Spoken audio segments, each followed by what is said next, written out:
अपना रिटायरमेंट वाला जो चैप्टर चल रहा है उसमें आज मैं आपको बता रहा हूँ इसका first numerical question, page number 146 146 पर।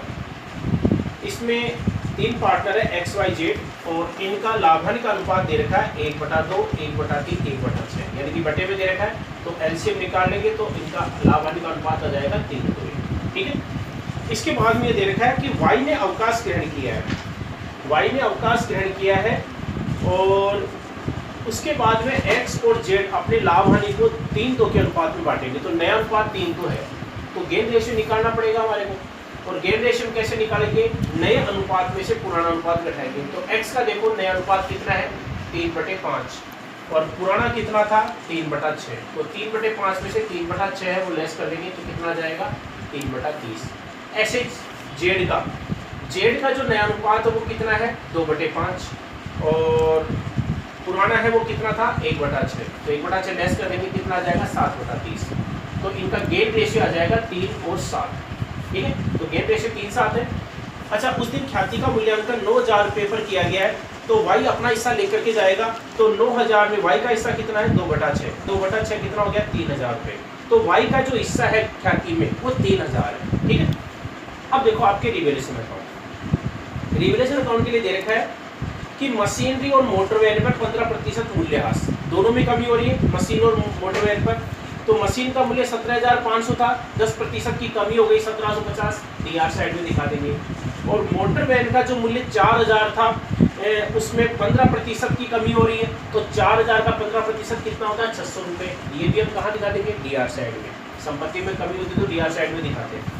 इसके बाद में देखा स्टॉक में 20% और भवन में 10% वृद्धि की जाएगी। स्टॉक और बिल्डिंग के मूल्य में वृद्धि हो रही थी, इनको कहाँ दिखाएंगे सीआर साइड में। तो स्टॉक का 20%, तो स्टॉक का मूल्य था 12,500 पुरानी बैलेंस शीट में। तो 12,500 का 20% कितना होता है 2,500 रुपये। तो स्टॉक के मूल्य में 2,500 रुपये की वृद्धि हो गई। और बिल्डिंग के मूल्य में 10% वृद्धि हुई है। बिल्डिंग का मूल्य था 22,500, 22,500 का 10% कितना था 2,250 रुपये। ये हम सीआर साइड में दिखा देंगे। इसके बाद में देखा संदिग्ध ऋणों के लिए 975 रुपये बढ़ाए जाएंगे, यानी कि प्रोविजन फॉर बैड डेब्ट्स। तो provision for bad debts liabilities है और लाइबिलिटीज में वृद्धि होती तो डीआर साइड में दिखाएंगे 975 रुपये। और कर्मचारी क्षतिपूर्ति के लिए 825 रुपये का दायित्व है। तो वर्कमैन कंपेंसेशन है, ये लाइबिलिटीज है 825 रुपये। ये भी हम कहाँ दिखा देंगे डीआर साइड में। अब हम इसका टोटल लगाएंगे। तो टोटल देखो सीआर साइड का ज्यादा है 4,750 और डीआर साइड में ये मध्य है। तो डीआर साइड का जो टोटल है ये आ रहा आपके 4,150, 4,750 में से घटा देंगे तो ये 600 रुपये का क्या आ गया आपके प्रॉफिट आ गया। ये 600 रुपये का जो प्रॉफिट आ गया इसको एक्स वाई और जेड तीनों बांट देंगे। किस अनुपात में 3:2:1 के अनुपात में। तो 300, 200 और 100 रुपये। ये आपके रिवैल्यूएशन अकाउंट बढ़ गया है। ये तो आपके रिवैल्यूएशन अकाउंट बढ़ गया है। और हमने गेन रेशियो पहले निकाल लिया था 3 और 7 है और वाई का हिस्सा ख्याति में 3,000 है। अब हम बढ़ाएंगे पार्टनर्स कैपिटल अकाउंट। देखो अपने रिवैल्यूएशन अकाउंट तो बना लिया था, पार्टनर्स कैपिटल अकाउंट देखो। सबसे पहले इनकी पूंजी का शेष बाई बैलेंस बीडी। तो पुरानी बैलेंस शीट में एक्स वाई जेड की कैपिटल दे रखी है 20,000, 15,000, 12,500, ये दिखा देंगे। रिवैल्यूएशन में हमारे को प्रॉफिट हुआ था तो रिवैल्यूएशन का प्रॉफिट सीआर साइड में दिखा देंगे 300, 200 और 100 रुपये। ठीक है। और पुरानी जो बैलेंस शीट है उसमें लायबिलिटी साइड में रिजर्व फंड दे रखा है 6,000 रुपये। तो पहले का जो रिजर्व फंड था लाभों का शेष है, इसलिए उसको भी पुराने साझेदार पुराने अनुपात में बांटेंगे 3:2:1 के अनुपात में। तो 3,000, 2,000, 1,000 ये आ जाएगा, रिजर्व फंड बांट दिया। अच्छा, ख्याति में हमने जो मूल्यांकन किया था, ख्याति में वाई का हिस्सा कितना आया था 3,000 रुपये। तो हम एंट्री क्या करेंगे वाई के खाते को तो हम कर देंगे क्रेडिट और इसको गेन रेशियो में निकाला था 3 और 7। तो 3,000 को 3 और 7 के अनुपात में बांटेंगे तो एक्स और जेड के खाते को डेबिट कर देंगे 921 रुपये से। तो अब इस एंट्री के अनुसार वाई के खाते को हमने क्रेडिट किया है तो वाई के खाते में क्रेडिट साइड में नाम किसका आ जाएगा एक्स और जेड का 921, और एक्स और जेड के खाते को डेबिट किया तो इनके डेबिट साइड में नाम किसका आ जाएगा वाई का 921 रुपये। ठीक है, ये तो अपना आ गया है। अब देखो अवकाश ग्रहण किया है वाई ने और वाई ने अवकाश ग्रहण किया, इसको भुगतान के बारे में नहीं दे रखा है। जब भुगतान के बारे में नहीं दे रखा है तो इसका मतलब लोन माना जाएगा। तो वाई का देखो सीआर साइड का जो टोटल है वो लगा लो। वाई का सीआर साइड का टोटल है वो आ रहा है आपके 20,200 रुपये। डीआर साइड में कुछ नहीं है तो इसका मतलब है फर्म ने भुगतान नहीं किया तो इसको लोन के नाम से दिखा देंगे। टू वाई इज लोन 20,200 200 रुपये। तो ये वाई का हिसाब तो पूरा हो गया है। अच्छा, एक्स और जेड नई पूंजी नहीं दे रखी है, इसमें नई पूंजी नहीं दे रखी है तो समायोजित पूंजी है, उसी को नई पूंजी मान लिया जाएगा।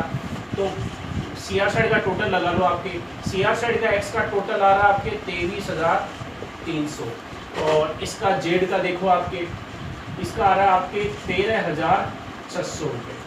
अब इसमें से डी आर साइड का घटा दो, इसका एक्स का 23,300 था, डी आर साइड में 900 रुपये था, ये हम लेस कर देंगे, ये आ गया आपके 22,400।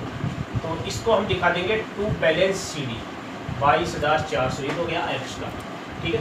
और इसका टोटल लगा देंगे हम 23,300 रुपये। अब ऐसे ही जेड का देखो, जेड का सी आर साइड का टोटल है वो आ रहा था 13,600 और डी आर साइड में 2100 है, 2100 रुपये हम लेस कर देंगे तो ये आ गया 11,500। इसकी कैपिटल का बैलेंस आ गया 11,500, ये टोटल लगा देंगे।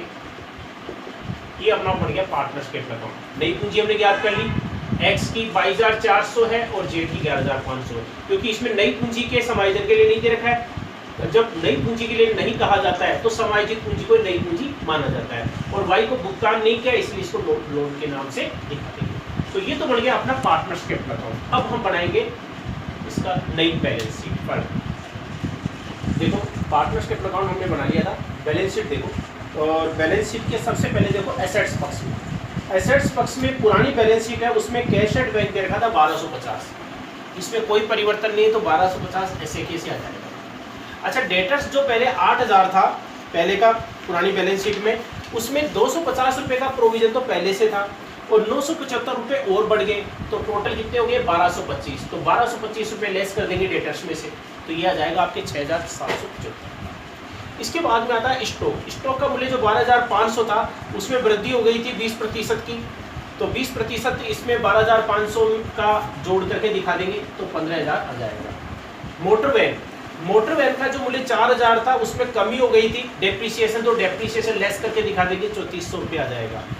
मशीनरी का जो मूल्य है पहले 17,500 रुपये था और मशीनरी में भी डेप्रीसिएशन हो गया है तो मशीनरी के मूल्य में भी कम करके दिखा देंगे डेप्रीसिएशन, ये 15,750 आ जाएगा। बिल्डिंग का जो मूल्य 22,500 था, बिल्डिंग के मूल्य में वृद्धि हो गई है 10%, तो 10% जोड़ करके दिखा देंगे, आ जाएगा आपके 24,750। लायबिलिटी साइड में क्रेडिटर्स और बीपी में कोई परिवर्तन नहीं है, जो पुरानी बैलेंस शीट में थे ऐसे कैसे दिखा देंगे। अच्छा, पार्टनरशिप अकाउंट में हमने वाई का लोन ज्ञात किया था, क्योंकि इसको भुगतान नहीं किया है वाई को तो इसको लोन के नाम से दिखा देंगे। एक दायित्व तो हमारा नया है वर्कमैन कंपेंसेशन 825 रुपये, ये लायबिलिटी साइड में आ जाएगा।